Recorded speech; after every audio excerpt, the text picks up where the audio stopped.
All right, what's good, y'all? It's been a month. It's so long. But anyway, this is the Traveling Hoopers podcast. And this right here is Philip Dixon. I'm Calvin McGowan. And your boy, just kidding, I'm doing too much. Alan Pettigrew Jr. Man, let's get started. A real life host. It's been a month. I'm a host. This is what I do, bro. It's been so long. Okay. It's been a month. I ain't seen y'all faces in so long. I missed y'all. That's cute. Not that much, though, but I missed That's y'all. cute. Bro, but what did we miss? A lot. We missed so much, bro. I'm mad that we missed this much. So much happened. You know, the NBA is a ever moving, quickly changing type of league. So, you know, you miss a month, you're gonna miss a whole lot automatically. Yeah, but I'd rather just miss big performances, not fights. Like that's what I'm here for. I'm here for controversy, and the fact that I miss talking about Kevin Durant versus Draymond Green for the title of the second best player on the Warriors. I'm mad that I missed. Shut up, man. You over here just trying to make controversy yourself. Like, second best player. No, bro, that's for what Golden State does. They are, as far as I'm concerned, tied for the second best player on the team. Because you've seen the record. You've seen their little struggles over the team games since Curry got injured. Yeah. Curry makes that engine go, bro. Of course. Curry is the MVP of that team. Kevin Durant will never be the MVP of any team he's on. Oh, you sleepy sleep. That was controversy right there, boy. Like, didn't he win an MVP back in OKC? Or am I mistaken? I'm saying the MVP on the team he's on, though. Russell Westbrook was hurt. I'm saying the team that he's on, though. You know what I mean? Like, Russell Westbrook, when he was on the team with Russell Westbrook, James Harden, Kevin Durant, Russell Westbrook was the MVP of that team. Like, Kevin Durant was going to struggle in the clutch, like always. It is what it is. On this team in Golden State, Steph Curry is the MVP of that team. Kevin Durant is just a tall guy that can score. He doesn't bring the emotional intangibles to the game or to the team.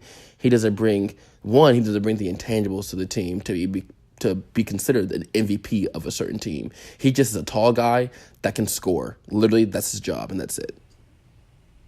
With the bad hairline. Yep, and I would love to have him on the team whenever you're ready. We got a spot for you in OKC. To come back? We love you, bro. We miss you. He ain't coming back, man. He go to New York.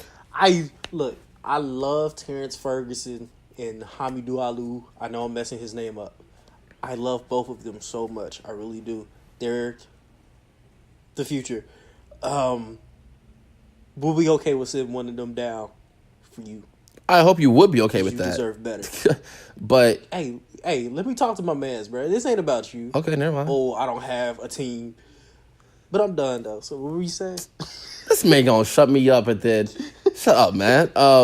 Nah, but it's a funny thing, though. Like, we can get back to the fight. But the other day, I was watching the Raptors Golden State game. And Kawhi Leonard was guarding Kevin Durant, like fighting over screens. Like, I got Durant. Like, you know, Kawhi Leonard's gonna do that thing. You know what I mean? And play really, really good defense, clutch defense that made the Golden State Warriors lose. But then on one possession at the end of the quarter, I can't remember which quarter it was. Kevin Durant said, "I'm going to pick up Kawhi Leonard full court." And do you know what Kawhi Leonard did? That doesn't sound like it ended well. Cooked him. But he couldn't cook him as much as he wanted to because he was trying to wait for the end of the game clock to end the quarter. You know what I mean? But like at one point he was dribbling and Kevin Durant reached and Kawhi Leonard hit him with the spin move and got right past him and left Durant just hanging behind him looking stupid. And it was hilarious to me because all these people are like, oh my gosh, Kevin Durant is turned into an elite defender. No, Kevin Durant has turned into an elite help defender. He has not turned into an elite defender that can lock somebody down one-on-one. You know what I mean?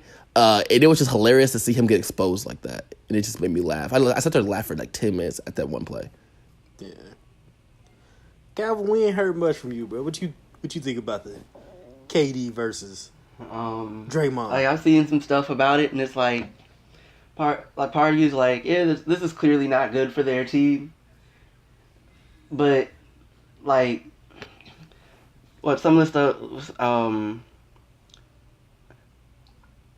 I kind of, I feel, it's like the thing is, you don't, for the team, obviously they don't want it, but like, I'm not necessarily against, like, I can't really just be like, oh, Draymond is like horribly wrong or whatever. But it is, like, it is very interesting to watch, kind of unfold, because I know what he got, the team basically put him on suspension, or fined him or whatever for what, like, for a couple, just a game? Okay, I thought it was a couple. Without pay. But aren't so they on, but don't they get salaries? Still, we don't even like him. He gonna leave and you gonna take my money? I got money. Yeah, but it's crazy though. Like, Draymond doesn't even respect Durant for coming there, which is like, that's so disrespectful because he could have called him the B word. And I'm just like, yo, that's so disrespectful. Like. I mean, would you have respected KD if he came to your team that you didn't need? He's the one who got him to come there. Like, that's so disrespectful. If you're the main recruiter, and all of a sudden you're like, you know, a year later you're like, man, you a hoe. I don't even respect you for coming here. That's like, come on now. You just being childish right now. Like, you just being childish. You wanted me here, and now you don't respect me for being here? Crazy. Bruh, I saw this guy named Dragonfly Jones on Twitter. And he was like, you know what the funniest thing in the world is? That Draymond basically begged KD to come over. And now that there's a chance that he's about to leave, he's like, we don't even like you no more. He sounded like a side chick. The switch up. He does. He just sound like a side chick. I didn't even want you no more. Like, come on, man, relax. Like, I'm gonna be real with you. The best way for this to end is how it started. Which is what? Them meeting in the parking lot after the final. I was like, what are you applying, yo? They gotta fight. I mean, one, KD got to get that ring, size up, punch him in the mouth with it. That's the only thing. You think Draymond care about a ring? I feel like you hit Draymond with the ring in the face, Draymond gonna eat it. Like, and not like eat the punch, like literally eat his fist. Like, Draymond mouth never closed. You've never been punched with 147 diamonds. If you get punched in the mouth with 147 diamonds, you might not be thinking that. Me, but I don't got the same head as Draymond. Like, Draymond different, yo. Look. Draymond got that hammer head. You know what I mean? Draymond different. It's but I don't know. I feel like if in a fight, Draymond would definitely win because one, I feel like Draymond the kind of guy who don't believe in rules. Like these are the unspoken rules of fighting, and Draymond's like, shoot, I'm just trying to win. You know what I mean? I feel like Draymond's that guy. And Kevin Durant, I feel like he's just soft. Like, he's just a soft. Like, more times than not, you can tell how somebody's gonna fight by the way they hoop. You know what I mean? Like, are you about that action? Like, if somebody's about that action on the court, they're probably gonna be about that action in real life. Like, more times than not. But and Kevin Durant is not about that action on the court. Draymond is about that cheating action on the court. So I assume he gonna be about that cheating action in a fight, kicking people and stuff like that. You know what I mean? Yeah, bro. Any person that kicks another man in the nuts during a basketball game, that man's lethal, bro. He don't care. And he was like, I know I got money on this game, but you ain't gonna have kids on this game. Come on, that's childish. Try me. Which is childish, which is crazy, crazy childish.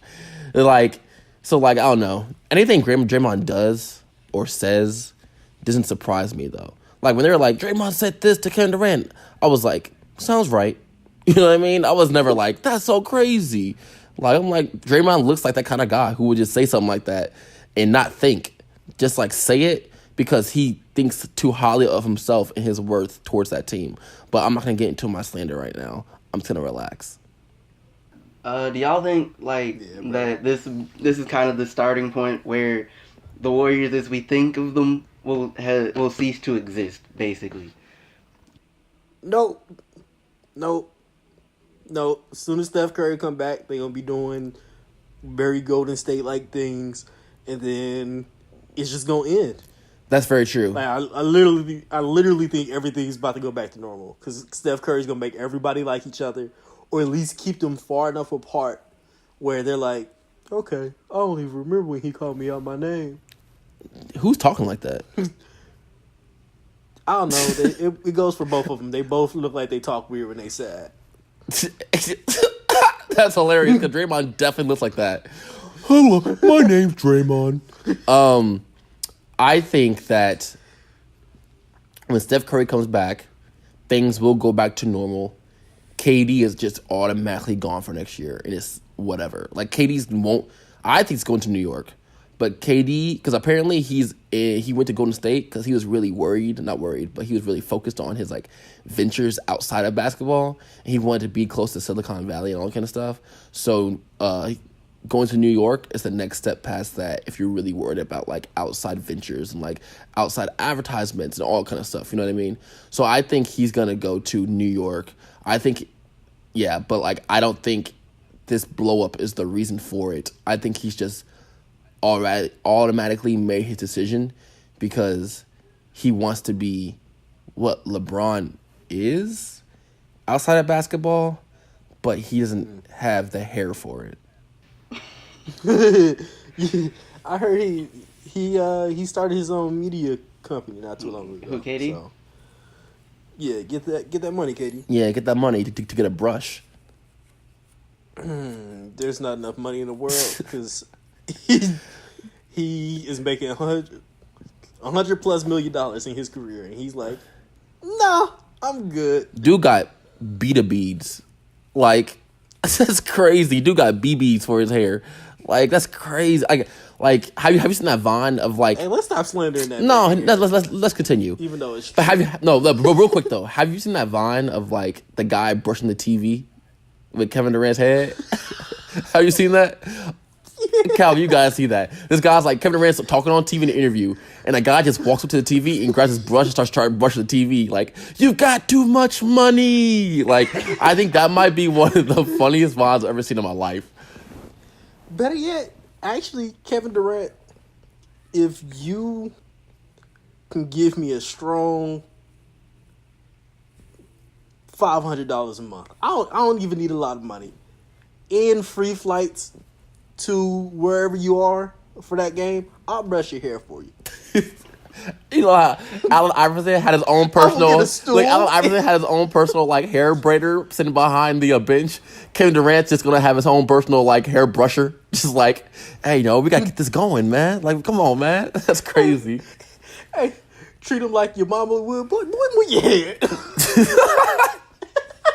Yo, because we all have like those. Pop with the brush on national TV. Yo, because we all have those cousins, right? That like those cousins or their friends that like keep their hair like hella short because their hair like beads up if it gets long. And Kevin Durant hasn't figured that out yet, and he's like 30. I'm like, my cousin figured that out, and my cousin figured that out in high school. Like, I gotta keep my hair short because I might look like I'm kind of bald, but if it gets kind of long, it's gonna beat up. And Kevin Durant's just like, whatever, I'm gonna let it beat up. Like, yo. Bro, I'm telling you what it is. He's 7 foot tall. Nobody sees the top of his head. Yeah. When they got the overhead cameras, that's when he realized. And by that time, his confidence was so high in his skill that he was like, I don't care. I know his mom at least once. He's like, boy, if you don't brush your hair. He was like, shut up, mom, I'm hooping. 2 questions. 1, how can you have that mindset when you've seen his hair in HD? 2, where's his mom at recently? Because, like, in OKC, you used to always see her. Like, always. You know what I mean? But, like, you never see her anymore. Like, maybe she just didn't want to move to Oakland. Like, You think it's the same thing with like LeBron's No, mom? LeBron's Like, mom was they were different. just kind of like, I'm tired of coming to the game. No, We already know you good. LeBron's mom is different because LeBron's mom had the whole Delonte West scandal go on. So like LeBron was probably like, nah, fam, like mama, you got to stay at home now because like I'm getting clout. You know what I mean? Like LeBron had to intervene right then. I'm tired of my teammates saying you cute. That's childish, but like it's true. That was a whole rumor for a long time. So LeBron is a smart guy. So like, I imagine he had to like intervene, like step in the middle. It was like, hey, yo, mom, I was like, sorry, but you can't be coming to the games no more. Like, grab a bowl of popcorn and watch me on the TV because teammates over here acting childish. And it's Delonte West, like redheaded post up point guard to West. Like, come on now. Like, of all players, like, you gonna get random tattooed Delonte? Come on, man. That's crazy. Hey, you know LeBron was bullying Delonte West in the locker room. I can't imagine LeBron bullying anybody, though, to tell you the truth. He came in, his jersey was gone. He's like, you don't get to shit with us no more. GM LeBron came out. Can we bring this back a little? Can we rein this in a little? Back My to, fault. you know, the My fault. actual topics and such. Okay. That's why you're here, Calvin. My fault. Yeah, we might need to go on something else because they ain't got nothing to Yeah. do. That's true. That's so true. It's too easy. It's too easy. But Calvin, what do you want to talk about? Like y'all could. I mean, I default to like college stuff in the realm of the NBA. All I have to say, and it's really just to say it. There's no good reason. The Grizzlies were at the top of the West for like a day and a half. Yeah, what was up with that? When I saw that, I automatically thought. When I saw that, I automatically thought of Calvin. Like, how does it feel to know this isn't lasting? It was like I know. No, I saw that. I was like, it's like I know the Grizz aren't about to finish at the top of the West. It's whatever. Like, So, I was waiting for the butt. no, like there's no but. Like you just know. So There's it no- was like, there's and the no thing is, I don't optimistic even check fan the butt. NBA standings like that. So I ran across it randomly. I'm like, okay, that's cool. And it's just like, But he knew. But he knew. Okay, real quick. Before we get to college, like specifically, I want to talk about Minnesota and the Timberwolves and how for months. So I'm about to get real passionate about this. For months, I have been saying that Jimmy Butler was hindering the growth of Karl Anthony Towns and Andrew Wiggins. Now, I may be wrong about Andrew Wiggins. I'll acknowledge that. Because Andrew Wiggins is soft and has been soft and hasn't been able to live up to the pressure even when he was at KU. Like, that was just a known, like, that wasn't a known thing about him. But if you watch him a majority of games, you could just feel it in your bones. You know what I mean? But there was pressure on him. they were talking about how like he doesn't really show up like you expect like someone as good as he is to show up. he scored, what was it, 42 points or whatever that is against West Virginia. 45, 42 points against West Virginia. And then a couple games later in the NCAA tournament, he scored 4 points against Stanford. That's when I knew. That's when I knew you couldn't trust this man. Because this man was so timid, it pissed me off, but whatever. But Karl Anthony Towns, as soon as Jimmy Butler left, this man having 20 games. Like, on a regular basis. Like, this man is having 20 games. It's like, Jimmy Butler is a great leader in 1992. Jimmy Butler is not a great leader for these dudes who grew up in the AAU circuit, whose coaches are catering to them and getting these shoe deals and all that kind of stuff in 2018, 2012, 2011. You know what I mean? Like, and like that's my personal opinion. That's what I think happened. Karl Anthony Towns came out and said that he has the best teams he has been on is when they're having the most fun. If that ain't some soft stuff, then I ain't heard no soft stuff ever in my life. Like, I get it, but like that's what you would expect. And with Jimmy Butler, he wasn't having fun. You know what I mean? Like everybody has fun when they're winning. Like everybody's got But, like, fun when they're winning. Yeah, right. But like Jimmy Butler wasn't that guy to like bring that out of him. You know what I mean? He just like I want to have fun, and like apparently everybody has fun when they're winning, but Carlton Towns wins when he's having fun. So like it's like backwards from what you would think. You know what I mean? It's really weird. But yeah, he's doing big things. Robert Covington is playing defense. Like I've never seen him play defense before. For the Minnesota, like it's not what you expect. He's really stepping up and like exceeding. Shout out to the TSU alumni, also HBCU alum. He is stepping up. Like I didn't expect him to step up at all. And he's over here playing defense. Like Tom Thibodeau's probably having wet dreams upon the defense that this man's playing. Like this man's playing so good defense, like it's weird. His offense trash though. But it don't matter. Well, it's substance. It's what you his offense. 0 for 18. His offense is what you would expect, right? But like his defense is like crazy good. But his offense is better than like what's the old dude's name from OKC? The one who couldn't make a jump shot. Roberson. Andre Roberson. Roberson. He got way better offense. Prayers going up to Andre Roberson, bro. He had another setback and fractured his knee after. That sounds like a very Andre Roberson type deal. But Covington is having like he's playing better defense than Andre Roberson, and he is a better offensive player overall than Andre Roberson. But a lot of people also didn't expect that Derrick Rose was going to be their second best player coming off the bench in the month of November, averaging like 19 points, had like a 50-point game, had like the last like 2 weeks he's averaged over like 22 points, and just like, you know, like shooting 47% from the 3-point line. Like no one really expected that. You know what I mean? Like they got this man on a 1-year deal, veterans minimum or whatever it is, and he just balling out, which is a great thing because he's come off the bench, but he's definitely getting starter minutes. And then like Saric like fits in there, and like everybody else, Jeff Teague is like what you're gonna get from Jeff Teague. Like everybody just fits in right. And if you watch the Minnesota Timberwolves, they won't get that much national play. But if you just watch them, if you have like a chance to like, you know, order NBA League Pass for a day or something, I don't know, or just get on Reddit and find a little link. If you have a chance to do that, like just watch their games, and you're gonna be like, okay, this is a pretty good team. Like this is a team that more than likely is going to make the playoffs and not be a easy first round exit type deal. You know what I mean? They might be a first round exit, but not an easy first round exit. And that's all that matters. 6 games, baby. Yes, they went 5 games last year. 6 it out. It happens, man. Calvin, you know how that feels. Improvements. Calvin, as a Memphis fan, knows how that feels to 6 and out. But when's the last time y'all lost in the first round? Let's see. It's been a little minute, Yeah, hasn't it? they yeah, it had been a minute. But also when it comes to basketball, NBA, before we get to college, Alan, I know you're not a big Lakers fan.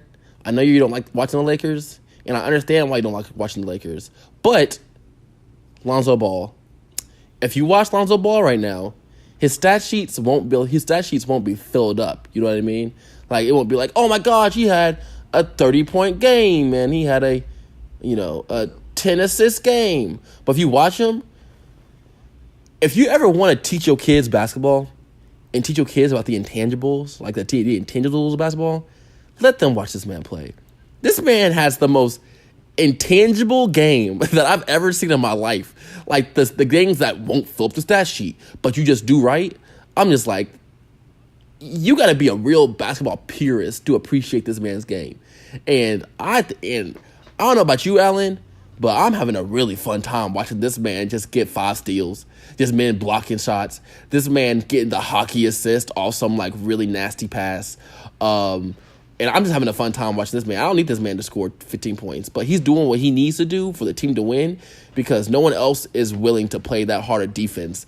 No one else is willing to, jump the passing lanes and play like help defense the way he is. LeBron definitely in his 15th year is not going to be like playing the defense that you would expect LeBron to be playing. And it's just nasty. Like if you saw that pass he made to JaVale McGee last night, like that. You talking about Lonzo? Yeah, when LeBron passing the ball up court and he so- just hit that. That's so nasty, yo. But like, But he does that like at least once every game. It seems like those little touch passes. it's and they're nice and they're like the right pass. You know what I mean?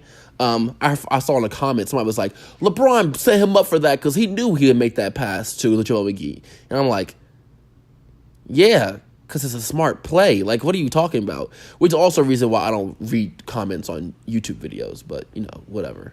And it's just like, I don't know. It's just a really fun and tangible game that he has. It's really fun to watch. Yeah, I'm not gonna lie. I've been kind of looking into his stuff because I'm doing a rookie, a sophomore slump lineup, and of course you got to add him in there.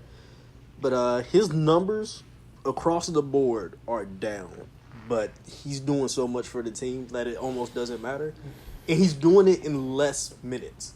Yeah. And I don't know if you guys saw this or if I'm getting my timelines wrong, but wasn't it like a week or two ago? Wasn't there was one possession where he guarded literally everybody on the court? Yes. And then ended up getting a steal. Yes. When I saw that, I was like, that's effort. That's literally like going to like a high school game where like the best player literally does everything. And he was like, I'm that guy. I definitely saw that play. I still can't watch the Lakers. But I definitely saw that play. But the thing is, of course his number's going to be down, though, because he has LeBron on the team. And he's a point guard. You know what I mean? Like, LeBron over here being ball-dominant LeBron and looking like Father Time is slowly creeping up on his door. And the wear and tear is slowly creeping up on his door. So, of course, the ball movement is not going to be as much.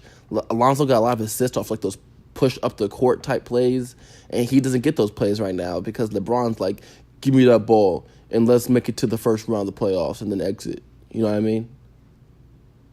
Yeah. Yeah, LeBron need to chill out and just play for a lottery pick, bro. They ain't gonna play for no lottery pick, but like LeBron needs to. They play for free agents. I mean, like if LeBron sits that, or is just like, because even his phoning it in is better than a lot of people. So, like if they're like, all right, LeBron, you know what? You don't just want a first round exit. How about this? It's January now. Why don't you go home and start your vacation? We'll let the young guys get their minutes.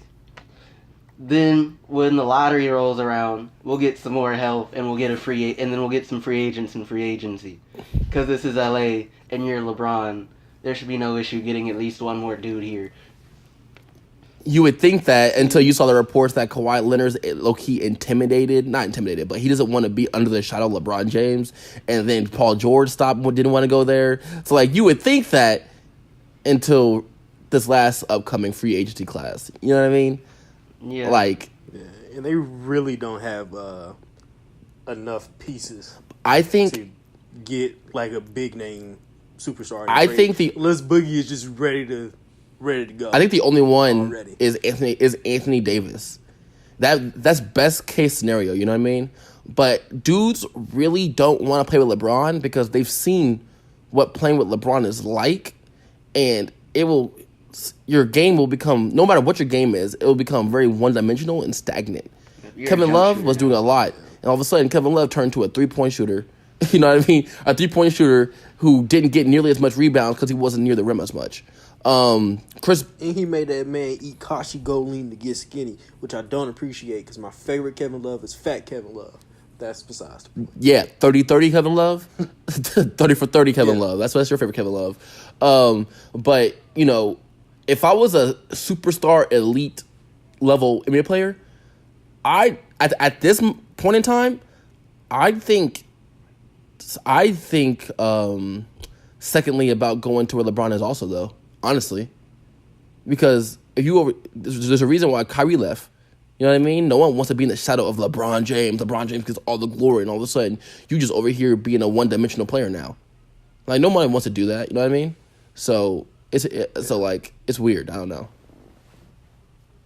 So how much would LeBron's game have to change for you to really be like, Okay, I could go. Like my mix is like LeBron truly become a point guard in the same way Lonzo is, but of course without the defense, or he would have to actually learn how to play off the ball. Learn how to play off the ball. And yeah, and he's not a good enough shooter, so he's gonna have to work on that. Because I think he's doing pretty good this year from the 3, but I need you to be that spot up dude. I need you to at least be like a 35% shooter from the 3, and you really got to show me something. You got to show me that your athleticism is still there for you to be one of the most dangerous people off the ball, especially when it's like cutting to the rim. Or something. I would say that post up LeBron was one of the most dangerous players in the league. Because you remember like the first year they played Golden State in the finals? LeBron was just posting up. He was scoring like 45 points just from the post up, right? I would say that post up LeBron is the LeBron you need. Fadeaway J LeBron from the block is the LeBron that's what would be most effective. Like you can shoot a 3 every so often, but you need to go straight down there and just murder. But then he got blocked by Luka Doncic twice last night on the block. And like Luka Doncic is not known for his athleticism. So I changed my mind. Yeah. But that LeBron is 270-pound LeBron, which LeBron does not want to do again. But Bruiser LeBron that's something scary. Yeah, but LeBron now eating kale and stuff, so it's just like it's not the same. LA living, baby. It's not the same, you know what I mean? LeBron over here vegan. Nah, he just had Taco Tuesday night on his Instagram. Which is so stupid, but whatever. But no, LeBron just for his whole career, I always wanted him to post up more. Like, that's one of the reasons, like, I didn't like him for a long time, and I still don't really like him as a player, is because literally that one possession where he shot a fadeaway jump shot on Rajon Rondo on the post, and I was like, okay, so I can't like you. And that at that one play was when Rajon Rondo turned into one of my favorite players, and LeBron just turned into one of my least favorite players. Because a lot of times, he doesn't take advantage of that mismatch, you know what I mean? LeBron wants to be a perimeter player. That's why Kobe Bryant says it was easy for him to guard LeBron, or easier for him to guard LeBron, because LeBron just wanted to play on the perimeter. He didn't use his God-given abilities as much as he could have, you know what I mean? He didn't highlight them as much as he really could have. LeBron could have been putting anybody in the rim, but LeBron over here want to play like he's Steph Curry, but he not Steph Curry. You know what I mean? Like, they want everybody to play like Steph Curry now, though, basically. Which is not a great thing. No, but it's the most mathematically efficient. Not if you shoot like Steph Curry. Actually, you don't even have to shoot like Steph Curry. I follow a bunch of dudes who are like super analytical that follow the NBA. And they were talking about Klay Thompson. You know, Klay Thompson's having one of like his worst shooting years. And one guy was like, I don't know why they keep saying that Klay Thompson shooting from mid range is bad. Like per shot, he's averaging like .998 points per shot. And I was like, okay, that's not that bad. And this one guy was like, actually, it's still better for him to shoot from the 3-point line, even though he's shooting 32%, because he's averaging 1.298 points per 3-point jump shot. So mathematically, much better. But I don't know, man. The math don't automatically win games, though. Like Greg Popovich said, That's true. This is not basketball. This is not beautiful. It's kind of boring to watch dudes just go down there and shoot up threes. You know what I mean? Because, like, what's more, like, I don't know. Like, having a bunch of guys going down on your team that shoot threes, like, doing the exact same thing except different heights, that's not as, I mean, Greg Popovich kind of right. Like, when you had, like, the Bulls, you had, like, Michael Jordan, elite scorer and defender. Scottie Pippen, elite defender upon, like, 4 different positions. Dennis Rodman, rebounder, hustle man. Then you had like a post player, like you had a post player, whatever the big man's name was, I can't remember right now. And then you had like Ron Harper, who's over here, tall point guard. Like dudes who did different things that but they're elite at what they did. And then you got the other guys who were just like, yeah, he's a really good 3-point shooter. That's like 7 people on that team. Yeah. It's just like, come on now. With that being said, if you compare, let's say, Spurs basketball to Golden State, In 2018, if you prime Spurs Oh, okay, basketball okay. versus Golden State, Uh-huh. I'm watching it and being like, that's beautiful or that's entertaining. It's Golden State by far. no, it's not. That one year when they had that one year where Danny Green was hit, like they killed Miami. That one year, That was the most when it beautiful was basketball I've ever seen. I'm sorry. yes, Kawhi Leonard, It Danny is, but Green, it's Tim more Duncan. entertaining, though? Yes. Wait, entertaining or No, no. like I think it was. I mean, but like the Miami Heat just couldn't match up with them whatsoever. Like that was that right there. I can easily say was the most beautiful basketball that I have seen to date ever in my life. And they all did something different. Danny Green was a 3-point shooter. Kawhi Leonard was the young Kawhi Leonard, did everything, everything. You know what I mean? Everything but shoot. I mean, he had a little at the time he had a mid range. You know what I mean? But like that was he was like a DeMar DeRozan at that time. But then Tim Duncan doing Tim Duncan things, Mr. Fundamental. Then you had Tony Parker and then Manu Ginobili and then Boris Diaw coming in and doing his thing. Like the ball movement was wild. Everybody did something different, but everybody who did something different did what they did at an elite level. I personally think that was better than this Golden State basketball, where Steph Curry just comes down and shoot, then shrugs.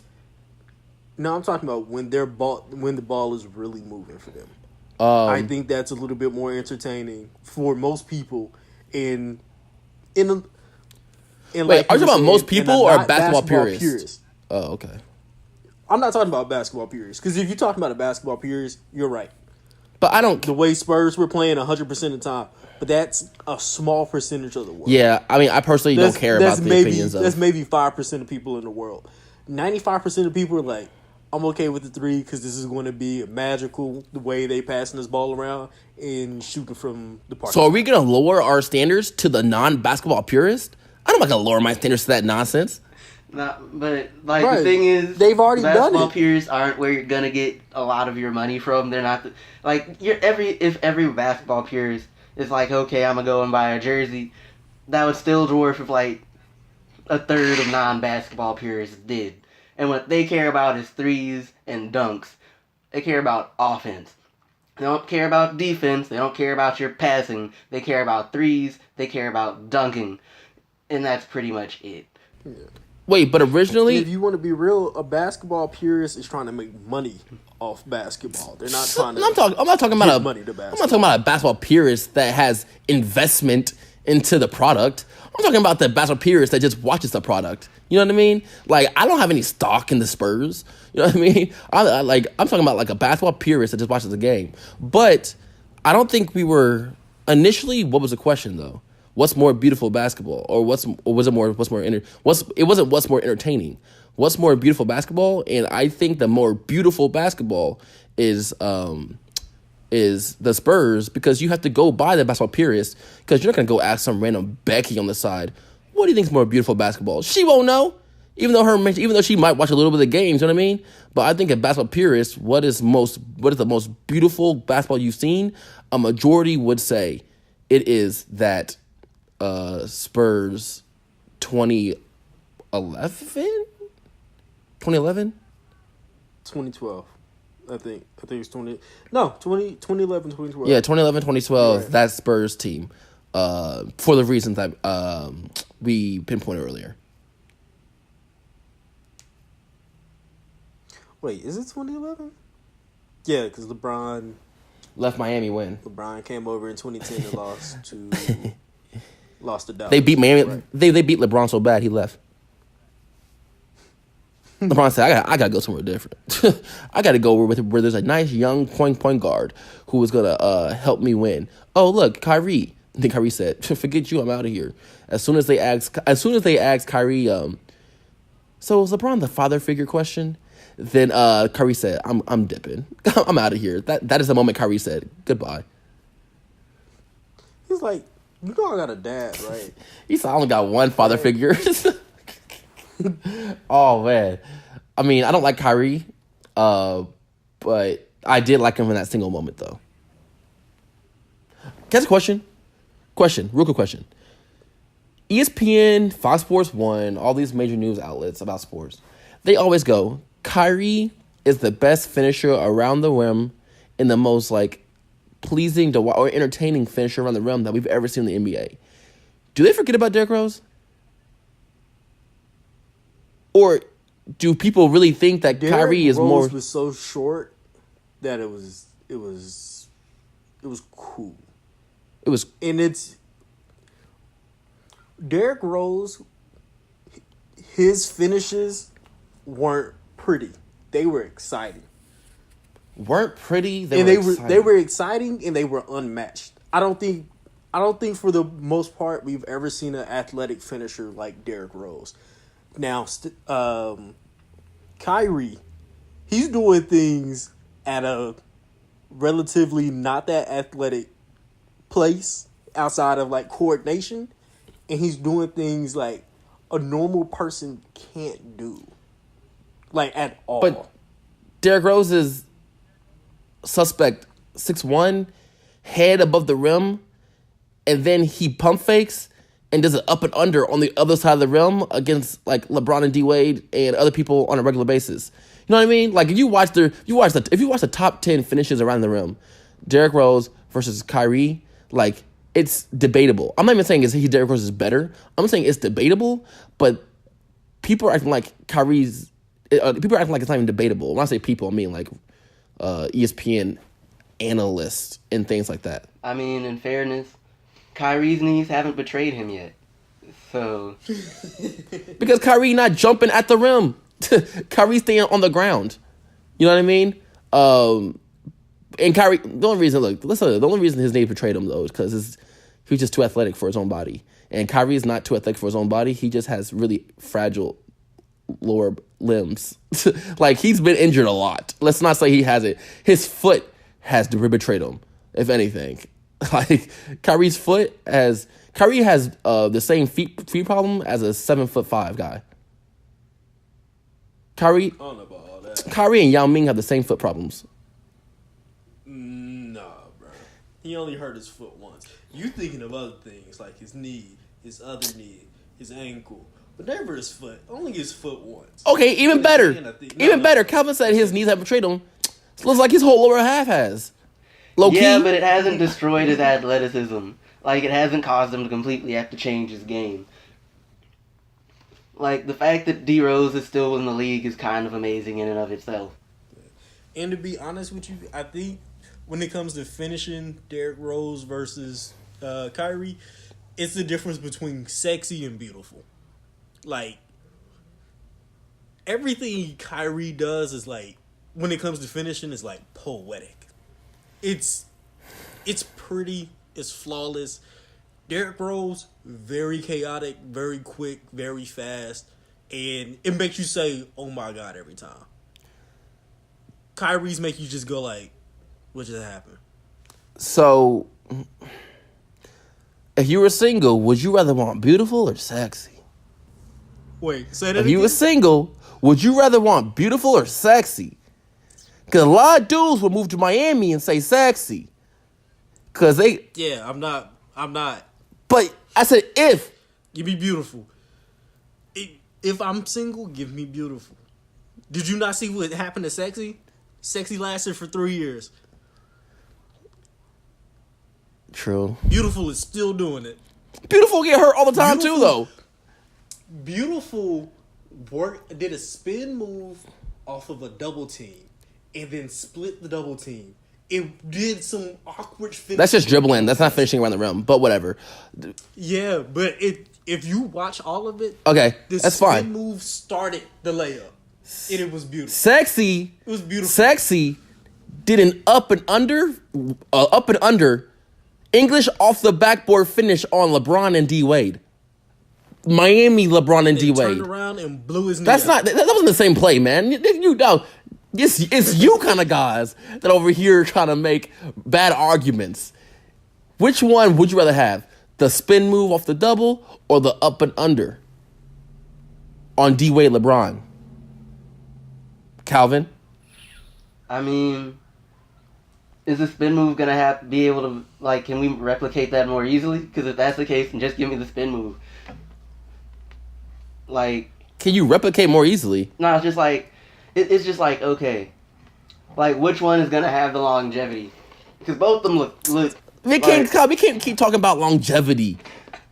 Yes, we can. No, we can't. That's We why. can't keep talking about longevity. No, we live in a society that is more about what have you done for me lately versus your body of work.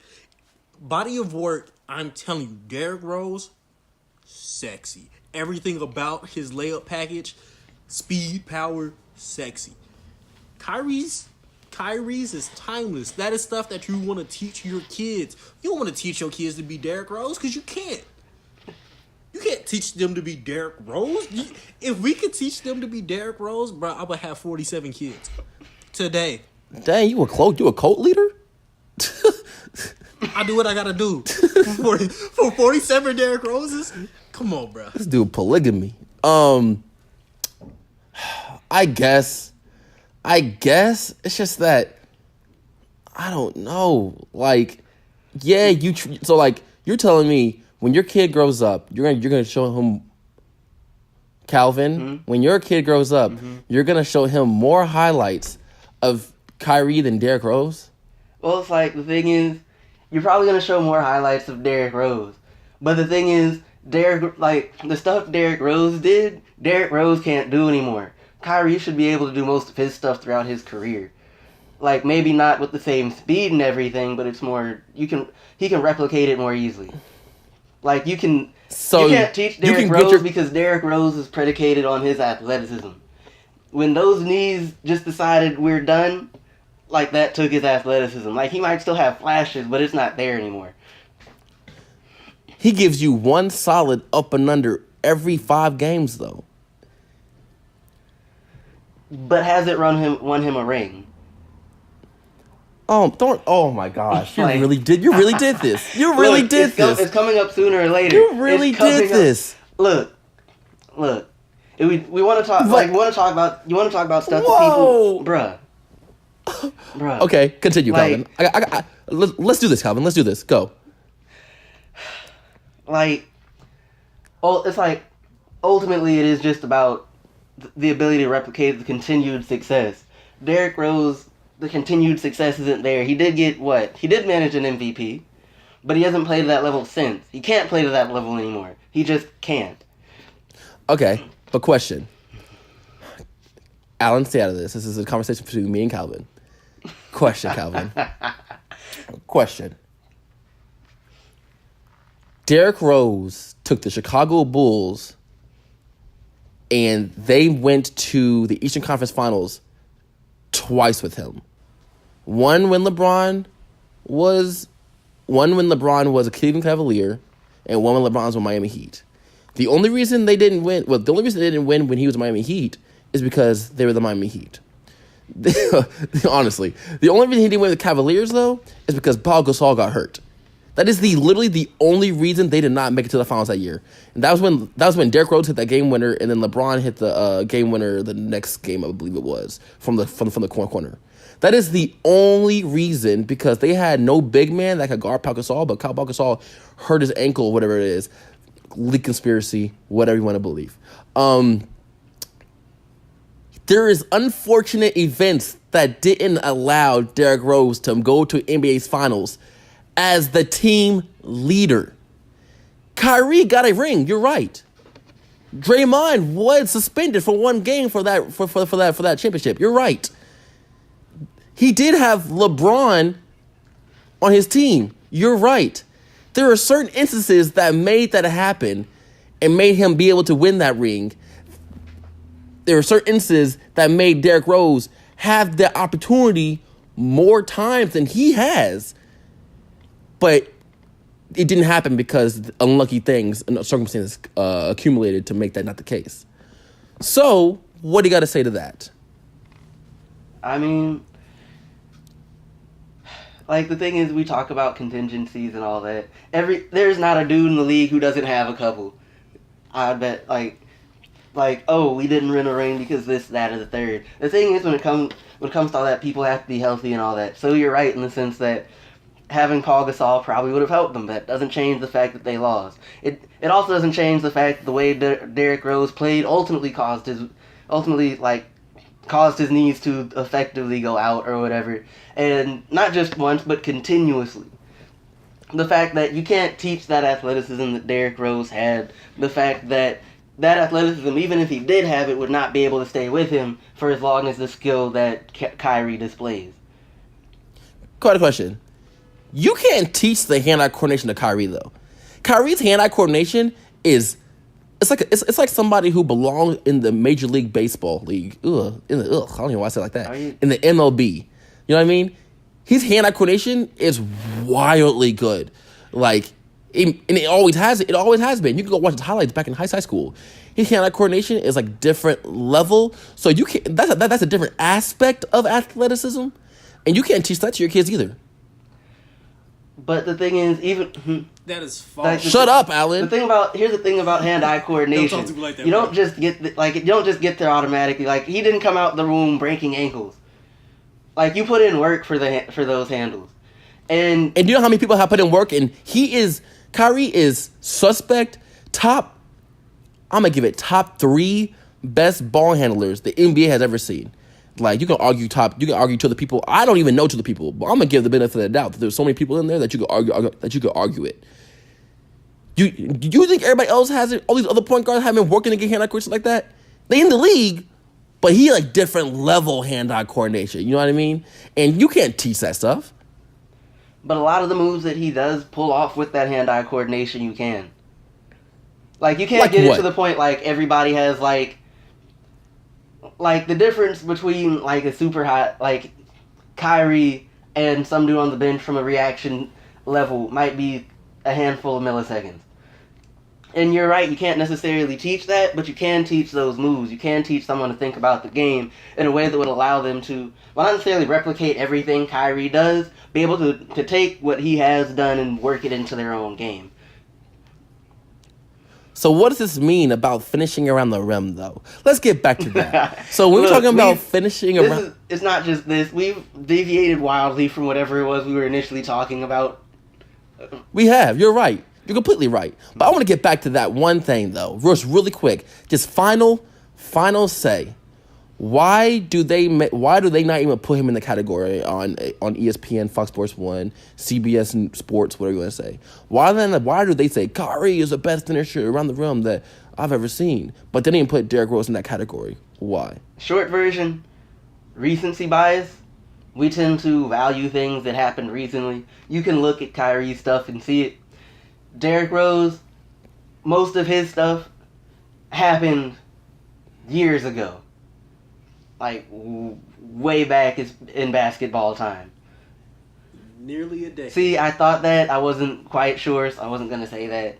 But, and ultimately that's what it would come down to. If Derrick Rose was still doing those things that he did back then, they probably put him up there too, but he's not. They put plenty of people. They put these old school dudes up there. Like, he finished well around the rim too. Jason Williams finished well around the rim.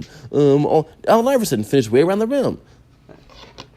Why can they? So they can go back 20 years, but they can't go back 10 or 8. Well, Derrick Rose is still in the league. Also, is that when you started talking about dudes finishing around the rim, I automatically started thinking about old school players too. Like, I'm not going to pretend, because it's like, the thing is, their legacy and what they are known for is set.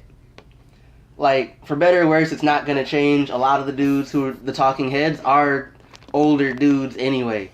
Like, some of the dudes they're talking about are the dudes they looked up to before they got in the league. Like, you talk about finishing and all that, or scoring and whatnot, and you talk about Julius Erving, and it's like, dudes like any of the dudes who are talking heads on TNT, like dudes on ESPN, like these are dudes that they grew up watching, or had talked about or had hyped up when they were coming through. So of course they're going to remember them. Whereas with dudes in the league, you're looking at most of the time you're thinking about what they're doing now. There's a little bit of what they did, but it's a lot of what are they doing now. So pretty much what you're saying is they're not good at their job. Gotcha, Calvin. It's a human thing. It's not a them thing specifically. No, if you're in that position, you shouldn't be doing the basic human thing. You should be doing what's good for the job, and they're not doing what's good for the job if they're thinking so present day. If they're thinking that present day, or they're putting that present day, or dictated on whenever they're born, or whoever they played when they were born, or when they came up, and they're not thinking about the scope of the NBA overall, then those people aren't good at their job. What? Hold up.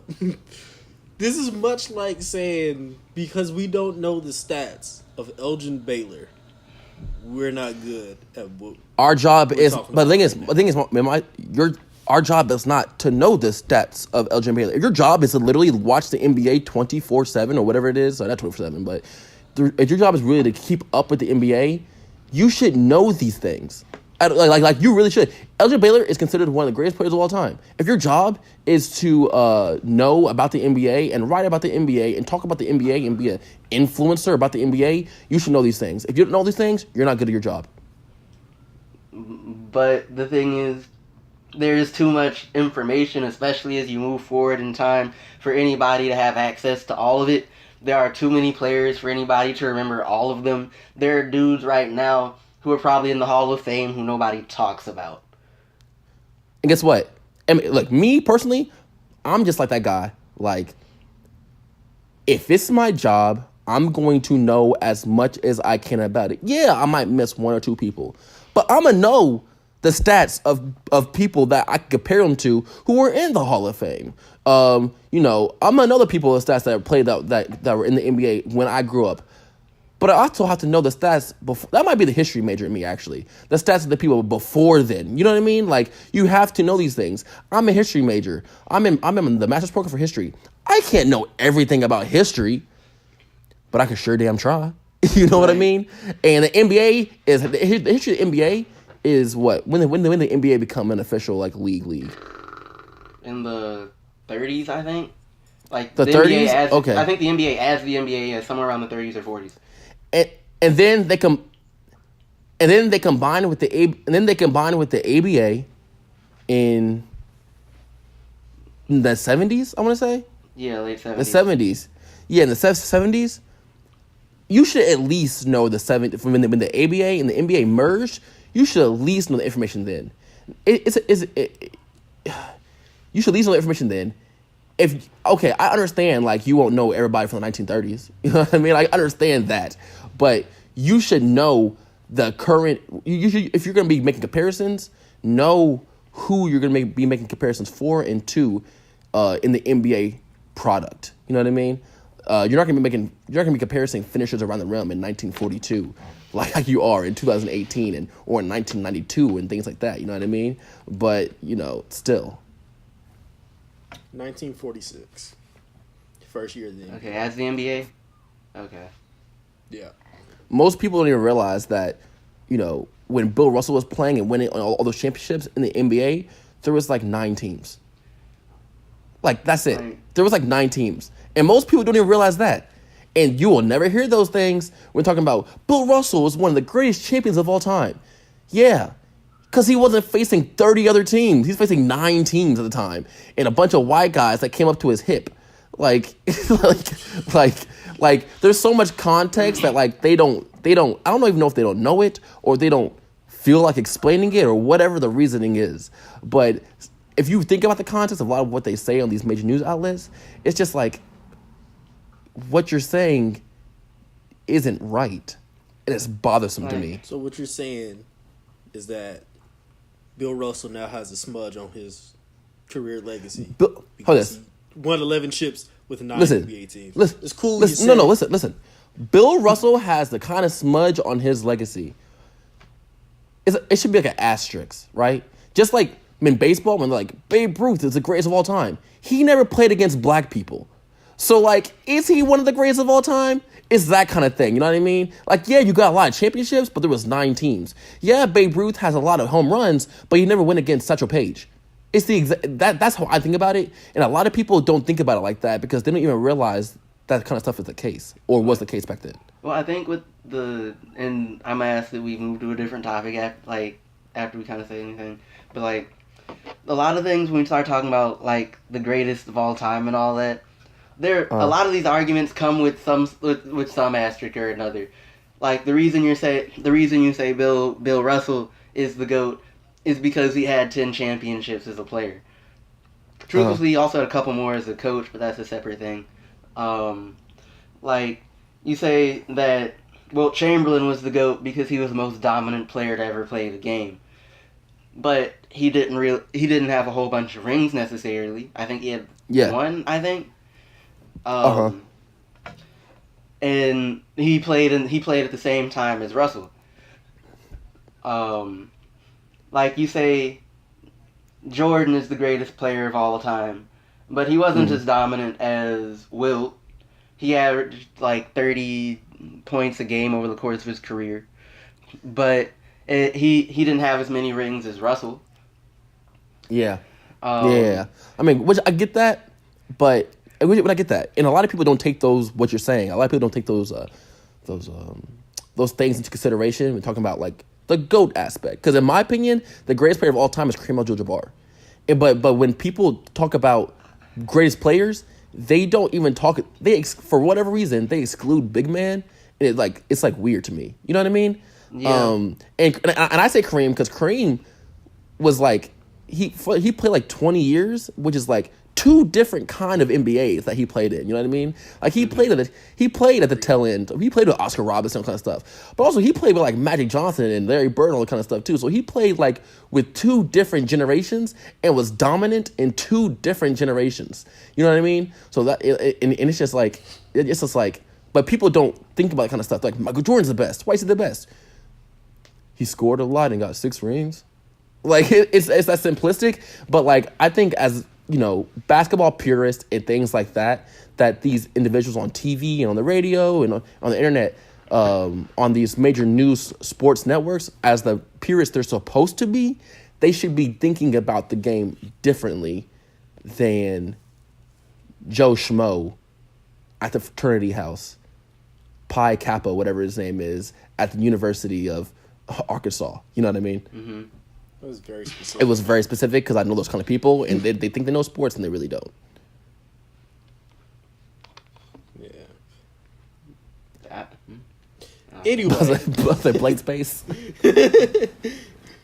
What's next? What can y'all think of? College. We move to to college? Okay, before we get to college, let's wrap a couple things up. Jimmy Butler trade. Very needed for both. Great changes for both teams. 2 buzzer beaters in what 7, 8 It's games? like less than that actually. I think it's like 4. Like, we see you, Jimmy. We need you to keep this up, and you also might hurt some people's stats.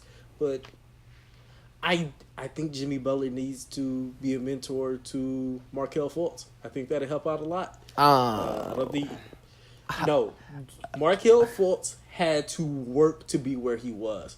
I think he was like a sophomore and he didn't make varsity, and he fought like all that season to actually become a varsity player. He still didn't because his coach was like, "You're not ready." Next year, retooled his game, came back, finally was a varsity athlete, smacked people. So I think Jimmy Butler can get that out of him. Anything else you guys want to add? Oh, real quick, I just thought about it right now. Next year, if Michael Porter Jr. comes back from this back injury, the Nuggets are going to be NBA Finals contenders. I'm gonna just hold my opinion on that till that year rolls around, just because it's not like I got to see him in college, except for that one game in the tournament where he played poorly and probably should have just sat out. Yeah, I watched him at the very beginning of the year when he played KU for some like charity game, and he was getting buckets. I'm not gonna lie to you, he was killing. But then the whole back injury thing happened. But also, give it 2 years, and the Mavericks are gonna be wildly good. Yeah. Yeah. I need him to collect a couple more lottery picks. Luka. Yeah. But what else? I was about to say something. Lakers need to play Michael Beasley more, in my opinion. Oh, he's been doing nice. I know they need to play him more. I don't know what is going on there. I don't know if they know he hot all the time, so they're not giving him the minutes. But they need to get over that and let him play over. I don't know. I don't care. As long as it's not Lonzo, Josh Hart, or I think I made the comparison on Twitter. You told me to bring it up. If Brandon Ingram does not go into this all-star mode that he's supposed to be in, I could really see him just playing like Beasley does. And he's going to be a 6'11", rangy dude who can get buckets, but there's always something missing. So it's like he's always like a flight risk, but he's nice to have on the team. Brandon Ingram in the next 2 years will not be a Los Angeles Laker. I'm okay with Hot that. take. That's fact. Watch. Everybody Should have traded that man for Kawhi. But people are gonna say hot take because everybody's like, look at Matt Johnson's like Brandon Ingram, it won't be traded, blah blah blah. Next 2 years, watch. I'm Imagine. When's his contract end? I'm not sure. Because I think you might be I don't. a restricted free agent by then.